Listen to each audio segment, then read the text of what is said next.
Vamos lá então, né? Hoje já é terça, mas ontem eu não estudei. Tinha feito, tinha feito 2 canais, estava sentindo muita dor, então eu decidi não estudar ontem. Mas hoje consegui voltar, né? No meio da tarde já, pela manhã eu também não consegui acordar direito, tomei remédio forte, não consegui acordar. E meu amigo foi lá em casa, me deu forças. E aí eu consegui voltar, então vamos começar a fazer aqui. Já fiz todos os temas de revisão, né? São 14 temas, né? Porque eu juntei, deixei 2 dias juntarem, então são 14 temas no total. E aí fica só para fazer os temas novos aqui. A gente tem anemia ferropriva e meningite. E para terça tem câncer de esôfago, diagnóstico e classificação e pancreatite aguda. Né? Legal que caiu um diferencial na aula da Grazi no sábado, que a gente assistiu juntos, né? Um diferencial de câncer de esôfago, que era a calásia. Então, estão bem claras as ideias aqui na mente, né? Dependendo da especificidade do que for cobrado no assunto. Faz bastante tempo já que eu estudei esôfago. Mas vamos seguir para anemia ferropriva e meningite. Meningite aguda tratamento é bastante bicho, é bem bicho dependente, né? E anemia ferropriva, se for especificidade sobre os achados laboratoriais, talvez eu tenha alguma dificuldade. Vamos lá. O paciente de 26 anos apresenta queixa de fadiga e dispneia aos esforços, né, comum da anemia, além de PA de 115/70 e frequência cardíaca de 110. Ao se levantar, a PA cai para 95/55 e a frequência cardíaca se eleva para 128. O hemograma apresenta, então ela tem hipotensão ortostática aqui, né, que eu nem sabia que era diferencial de anemia. Não me lembrava dessa ideia. O hemograma apresenta hemoglobina 7,8, bem baixa. VCM de 74, abaixo de 80, que seria o normal. Leucometria de 4.300 e contagem de plaquetas de 395, né? Plaquetas aqui normal, leucometria também tá legal, né? De 4.000 a 11.000. A alternativa correta que apresenta a hipótese diagnóstica mais provável, né? Então a gente tem uma anemia microcítica e hipocrômica, né? Células pequenas e células pouco pintadas, né? A principal hipótese diagnóstica é a anemia ferropriva mesmo. Não vou ler essa explicação aqui. Mulher de 38 anos, negra, procura atendimento com queixa de fraqueza, desânimo e inapetência há 6 meses, com piora progressiva. Ela tá down, tá? Pega outras queixas. PA 110/70, frequência cardíaca 92, né? Ainda não tá taquicárdica aqui, né? Mas talvez ela chegue nisso. Descorada, meio pálida, né? Palidez. Exames laboratoriais, hemoglobina de 9, hematócrito de 27, VCM de 77, né? Então a gente tem de novo, né? Uma anemia microcítica hipocrômica com HCM de 22, né? Esse HCM para nós aqui tem que ser de 28 a 32. Ferro sérico de 32, né? De 32, de 30 até 100 funciona. Não, ferro sérico ou é ferritina. Enfim, classificação morfológica causando anemia são deficiência de ferro vai ser a nossa principal aqui, né? Poderia ser uma doença crônica, mas normo não é o que a gente está tendo, né? Hipocrômica e microcítica, né? Com VCM abaixo, volume corpuscular médio, né? O volume, o tamanho da hemácia, o tamanho em volume da hemácia está abaixo de 80. Hipocrômica microcítica. Mulher de 34, INEP revalida 2014. Mulher de 34 anos de idade, atendimento ambulatorial, refere palpitação, fraqueza e sensação de desmaio iniciadas há 3 meses e que vem se agravando. Essa palpitação aqui é por causa da descarga adrenérgica, né? Então essa pessoa tem descarga adrenérgica elevada porque ela precisa rodar mais o sangue, porque o sangue dela não está carregando oxigênio bem, porque as hemácias, pensando em ferropriva, porque as hemácias não são adequadas. O paciente não refere emagrecimento ou febre, está em uso irregular de anticoncepcional oral e de fluoxetina. Ao exame consta de escorada, hidratada, sem citomegalias, taquicárdica, com bolhas rítmicas e normofonéticas. Resultado do hemograma revela hemoglobina de 7,8, aí bem baixo, né? Trouxe até a referência aqui para facilitar. Hematócrito de 25, bem baixo. VCM de 70, bem baixo. RDW diminuído. Leucócitos totais 7.470, então tá produzindo, né? Não é aplasia de medula. Plaquetas normais. Sobre pós-diagnóstico, investigação laboratorial complementar para essa paciente, é correto afirmar que se trata de provável anemia, né? Ferropriva, vai ser ferropriva. Deficiência ou erro alimentar na ingestão de ferro, não sendo necessária investigação adicional para a paciente. Dosagem de ferro sérico, ferritina e índice de saturação ferroprivas. E espera-se que a dosagem de ferro sérico, ferritina e índice de saturação de transferência estejam baixos. Isso aqui é verdadeiro, né? Agora, por perda crônica de sangue por via menstrual gastrointestinal, espera-se um aumento na contagem de reticulócitos, também é verdadeiro, né? Se bem que nesse momento aqui talvez a gente não vá ter mais aumento na contagem de reticulócito. Mas pode ser, né? Por perda crônica de sangue por via gastrointestinal, né? E o paciente faz uso irregular de anticoncepcional. Acho que não. Fluoxetina, 40 mg. Com essa idade, né?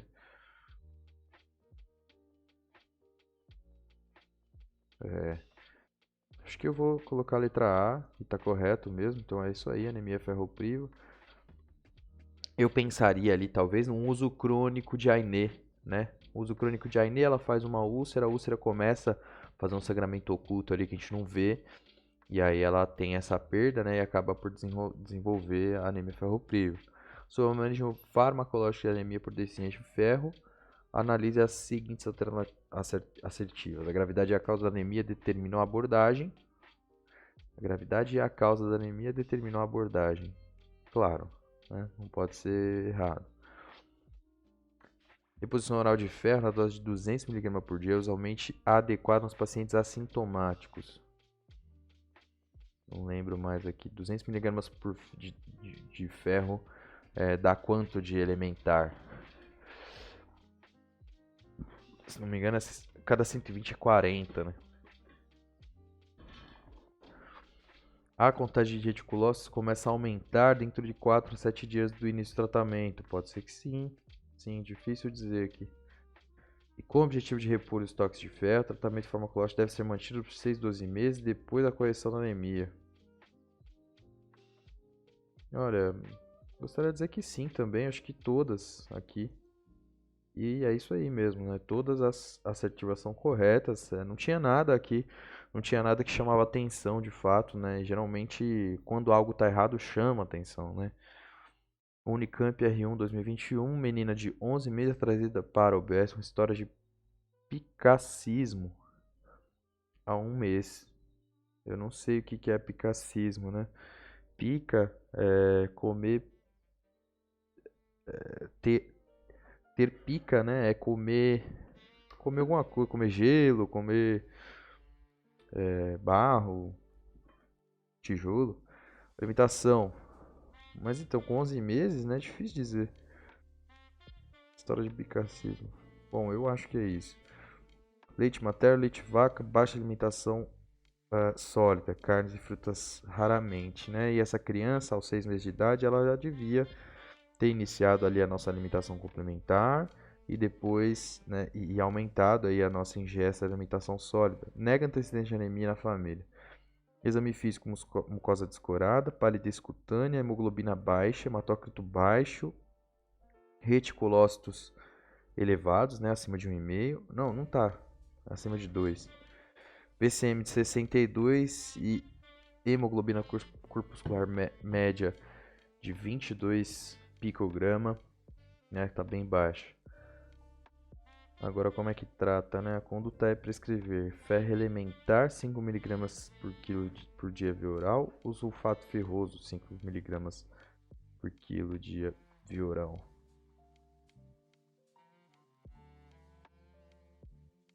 Endovenoso aqui não, né? Não, absurdo. E aí, sulfato ferroso ou ferro elementar? Sulfato ferroso, né? Não. Ferro elementar 5 mg quilo dia. Dá uma olhada. As más práticas alimentares. A menina da questão nem completou 1 ano de idade, já recebe leite de vaca não modificado.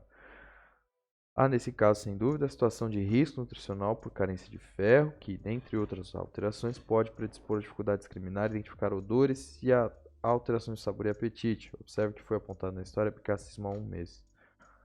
E mais, clinicamente se observou palidez e ainda de imediato chama atenção, né, hemoglobina muito baixa, hematócritos muito baixos. Então, anemia ferropriva. Atente ainda para o principal parâmetro utilizado para avaliar as reservas de ferro, ferritina, 8 nanogramas.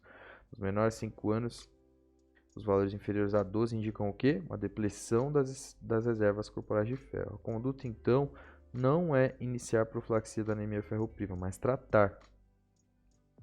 Além da orientação nutricional, deve-se iniciar reposição de ferro com dose terapêutica, 3 a 5 mg por dia, do ferro elementar, por via oral, 8 semanas. Né? Então não é sulfato ferroso, é o ferro elementar.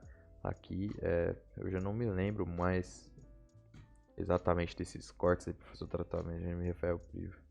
Sobre anemia ferropriva, a alternativa correta. O tratamento com gluconato de ferro é superior ao tratamento com sulfato? Acho que não. O pós-tratamento geralmente é rápido. O aumento da hemoglobina começa a ser observado 7 a 10 dias após esse tratamento. Não sei se é aumento da hemoglobina, não. Aumento de reticulócitos, aí aqui pode ser, né? A resposta ao tratamento geralmente é rápida. Os pacientes apresentam normalização da hemoglobina 14 a 21 dias após o início do tratamento. Não sei. Reticulócitos aí pode ser. Não, né? Hemoglobina 7 a 10 dias. Vamos ver aqui. A quantidade de ferro elementar do sulfato ferroso é maior do que no gluconato ferroso. Então tá. E era de se imaginar porque essa é a indicação mais comum. Agora, o aumento da hemoglobina se inicia no 7º ou 10º dia. Contudo, o tempo necessário nas normalizações dos níveis de hemoglobina é de 2 meses. Reticulocitose já pode ser observada no 5º dia do tratamento. E é máxima entre o 8º e 10º dia, né? Aqui está dizendo 14 a 18 dias. Não, a gente vai começar a ter um aumento de produção. Tava estranho mesmo, né? Mas isso aqui eu não sabia. Eu achei que a hemoglobina pela diluição ia demorar um pouco mais para se elevar. Em relação às anemias hipocrômicas microcíticas. Não, isso aqui é um absurdo. Deve ser tratadas com sulfato ferroso, pode ser. Deve ser investigadas com mielograma. Os principais diagnósticos diferenciais são anemia ferropriva, talassemia e anemia de doença crônica. Anemia de doença crônica, acho que é normal? Não, né? E outra deve ser tratadas aqui, eu acho que com ferro elementar, né? E não sulfato ferroso, com ferro elementar. Os reticulócitos geralmente estão aumentados para se tratar de anemia hiperproliferativa. Não, anemia carencial, né? Não é hiper. Mas aqui encaixa, né? Aí, principais diferenciais: anemia ferropriva, talassemia e anemia de doença crônica. Vamos dar uma olhada aqui se ele falou aqui sobre a B.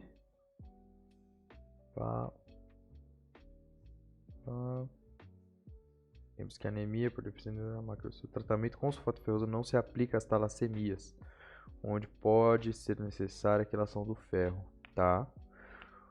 Se trata de anemias hipoproliferativas, os reticulócitos normalmente estão diminuídos, né? A gente está falando sobre anemias hipocrômicas e microcíticas, e não são todas as hipocrômicas e microcíticas que a gente vai tratar com sulfato ferroso, né?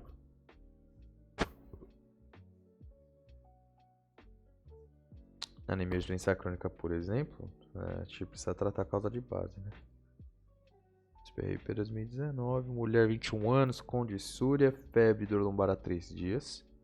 Refere perda ponderal de 10 kg nos últimos 3 meses devido ao início de dieta vegetariana. 3 meses de dieta vegetariana, deu tempo já dela? Uma mulher, talvez sim, né? Ela tenha perda sanguínea. Relata ciclos menstruais regulares, mensais, com 9 dias de duração e saída de coágulos nos primeiros 2 dias, desde a menarca. Então ela já tem, ela é uma mulher que tem um hiperfluxo, né? Ela tem uma perda de sangue alta. Essa mulher não poderia ter iniciado dieta vegetariana sem avaliar os parâmetros para reposição de ferro, por exemplo, né? Na comorbidade, exame físico regular, estado geral.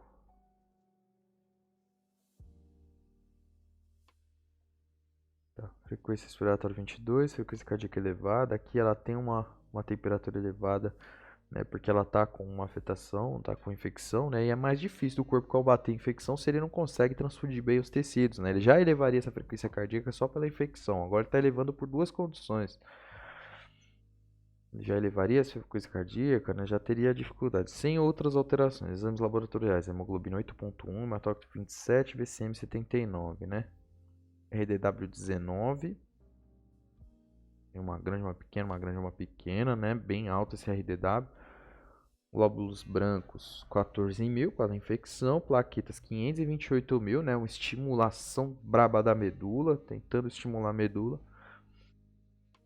Esse é o resultado. Creatina 1.9, ureia 89, urina, campo tomado por leucócitos, né? Então ela tem mesmo essa infecção urinária.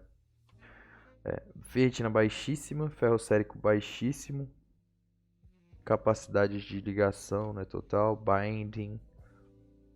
Total iron binding.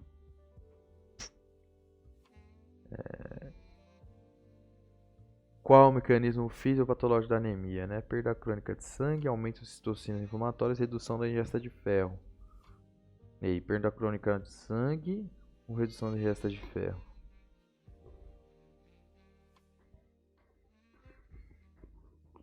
Baixa redução.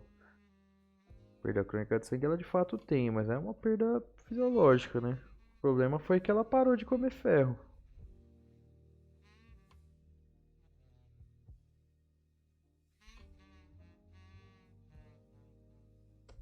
Não.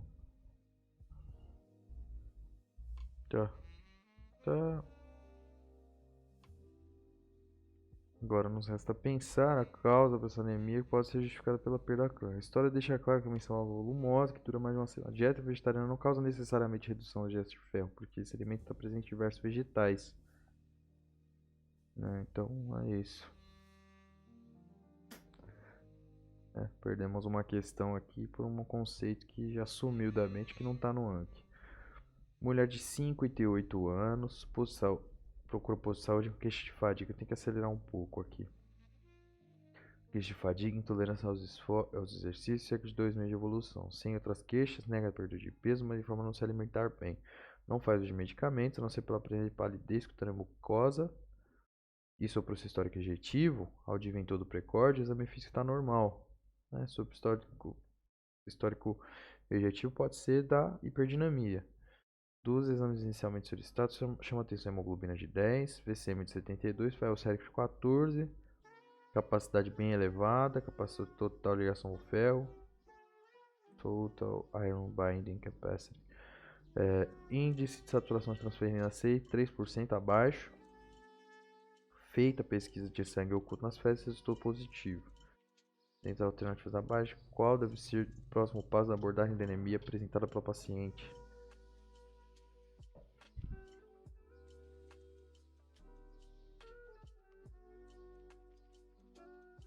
Colonoscopia faz sentido, né? Mas ela precisa de qualquer uma colonoscopia. Vamos ver de onde está sangrando, claro, né? Precisa ver de onde está sangrando, fez sangue oculto positivo. Se a anemia ferropriva, julgue o próximo item. As causas de deficiência de ferro incluem gastroplastia, sangramentos e uso de antiácidos. Antiácidos pode ser também, certo? Perfeito. Conhecer o quadro clínico da anemia ferropriva, aí sim, né, definir o tratamento, esse que deu mais dificuldade aqui, diferencial e investigação, aí sim, né, a gente sempre, essas ideias sempre devo pensar, só o tratamento mais. Vamos para meningite, mais 9 questões, tentar acelerar aqui. USP discursiva. Mulher de 38 anos é trazida ao pronto-socorro em hospital secundário por seus familiares com queixa de alteração de comportamento há 3 dias após discussão com o atual namorado. O quadro se caracteriza inicialmente por irritabilidade e nas últimas 24 horas sonolência. O que tem a ver com a discussão, né? Há 2 dias também tem febre de 38 graus. Já o tratamento para depressão maior a 10 anos sem outros antecedentes mórbidos relevantes. No exame clínico, pulso 96, pressão arterial 124/74, frequência respiratória de 20, temperatura axilar elevada, saturação de O2, ok, glicemia capilar, ok, desorientada temporoespacialmente, abertura ocular com o chamado e obedece comando simples. Pupilas ocóricas e fotorreagentes, rigidez de nuca terminal. Seminário da pele, cardíaca, revelou os seguintes exames. Ver imagem. Cadê esse meu olho da pele cardíaca? Não tem aqui informação, né? Aqui tá só sobre o líquor, né? E a tomografia. Exame do líquido cefalorraquidiano colhido por punção lombar. Aí aqui sim, né? 70 células, 88% de linfócitos, né? Proteína alta, glicose normal. Teste da retina negativo. Considere que a principal hipótese diagnóstica foi confirmada. Meningoencefalite herpética. Faça a prescrição inicial, sabendo a principal hipótese diagnóstica, né? Então, hidratação intravenosa. Mas a grande prescrição é aciclovir, né? Aciclovir intravenoso. Agora a dose. Dieta ou jejum com soro. Aciclovir. Indicou por intravenoso, né? IV ou parenteral. Dipirona ou paracetamol ou antitérmicos. Os antitérmicos aqui foi o que a gente deixou de dizer aqui, né? Meu paciente está com a queixa, né? E é claro que isso vai ser feito, não tem uma dúvida de que isso vai ser feito, né? Só que tem que chamar atenção para nós na prova, né? A queixa dela é essa. Essa é a grande queixa. Segue. Escolar de 6 anos, provavelmente saudável, eutrófico, com esquema vacinal atualizado, elevado ao pronto atendimento por febre persistente, vômitos e dor na região local. O exame físico está prostrado, irritado, taquicárdico, com sinais de acidose, má perfusão periférica. Né? Dor na região local aqui. No abdômen e nas pernas tem petequias e pequenos hematomas, né? Já chamou atenção. Diante das manifestações, deve-se considerar que ceftriaxona IV é o tratamento de escolha, deve ser iniciado imediatamente. Todos os contatos hospitalares do paciente deverão fazer uso de rifampicina. Não, que rifampicina. Isolamento de vias aéreas e precauções cutâneas devem ser instituídas imediatamente, se estender por 5 dias após o início. Acho que a letalidade dessa doença é praticamente inexistente em países economicamente desenvolvidos. Ceftriaxona intravenosa, tratamento de escolha. Quimioprofilaxia está indicada para os contatos pós-laqueança, que inclui coabitantes do domicílio, colega de creche e tal. O esquema inicial é rifampicina mesmo, 10mg por quilo, dose, 2 vezes ao dia, 2 dias. Falou aqui sobre meningococcemia, né? O meningococo mesmo. Letalidade é alta, varia de 7 a 70%. Jovem de 20 anos, procura atendimento, procura pronto-socorro com quadro cefaleia ucraniana, anorexia, náuseas e febre há 3 dias. Relato estar usando amoxicilina há 2 dias. Apresenta sinal de Kernig positivo, dextro 122, realizado líquor com elevadas células, 68 de linfócitos, 10% de monócitos, né? Então, glicose baixa, mas a alta aqui é de linfócitos. Dexametasona, que eu saiba, ajuda mesmo. E aí, ganciclovir e dexametasona ou ceftriaxone mesmo, porque essa glicose está tão baixa. Glicose baixa, né? Ele está usando amox, o que pode interferir aí? Ele está usando amox, não melhorou. A amox não ultrapassa, é isso?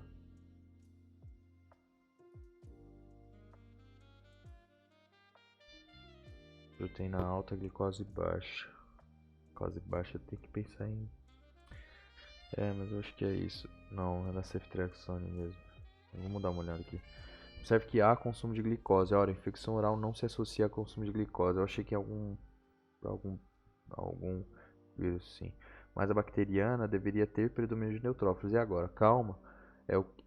É que o uso recente de antimicrobianos pode interferir no predomínio celular no líquor, onde era para existirem apenas neutrófilos, podem restar apenas linfócitos.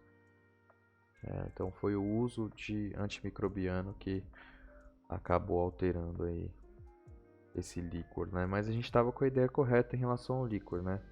Só que não tinha esse detalhe, né? Então usei antimicrobiano, baixou os meus neutrófilos no líquor, né? Esse detalhe eu não tinha conhecimento. As meningites bacterianas acometem indivíduos de todas as faixas etárias, porém cerca de 30% ocorre em crianças menores de 5 anos de idade. Diagnóstico e tratamento devem ser precoces a fim de evitar desfechos favoráveis. Assinar a alternativa correta a respeito dessa doença. Crianças menores de 9 meses poderão apresentar os sinais clássicos.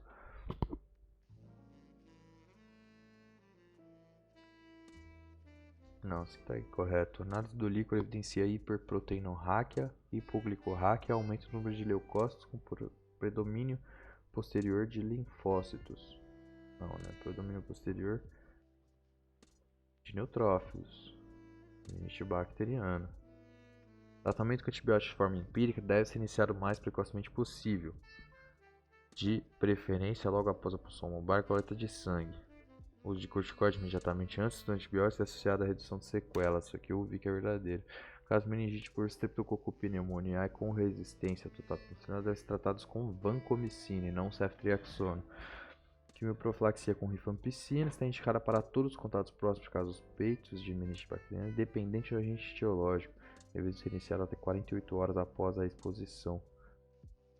Eu acho que não é independente do agente etiológico, né? Listeria, por exemplo, se não me engano, não precisa, né? O C está correto. Vamos dar uma olhada na E. Está guardado apenas por causa de meningitidis ou hemófilo, né? A etiologia pneumocócica dispensa quimioprofilaxia. Se for Listeria, se não me engano, também dispensa quimioprofilaxia. O tratamento é o vancomicina e não ceftriaxona, ali de novo, né?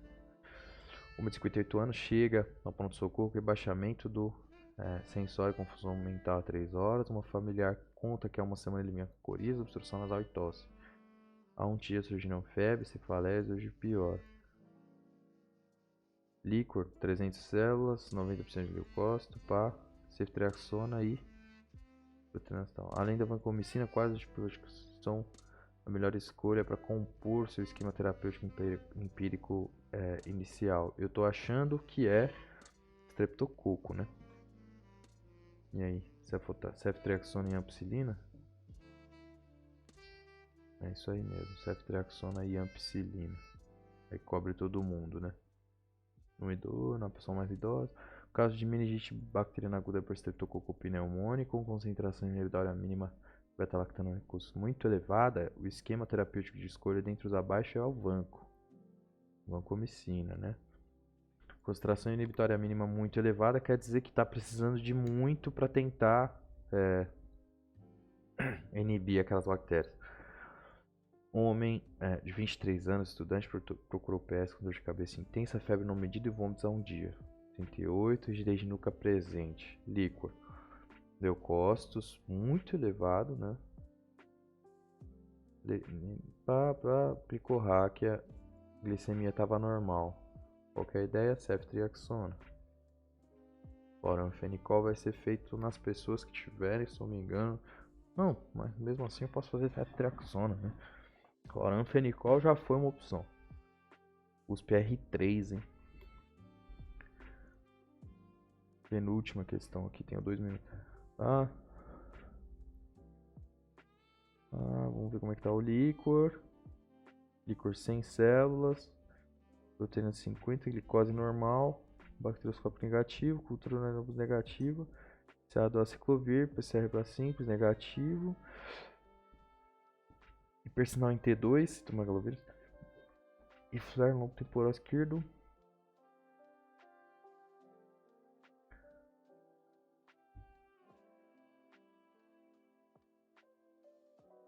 Tuberculose? Não.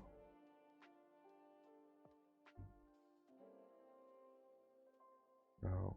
Manter a ciclovir e esperar. Alteração no lobo temporal. Células diagnóstico, né?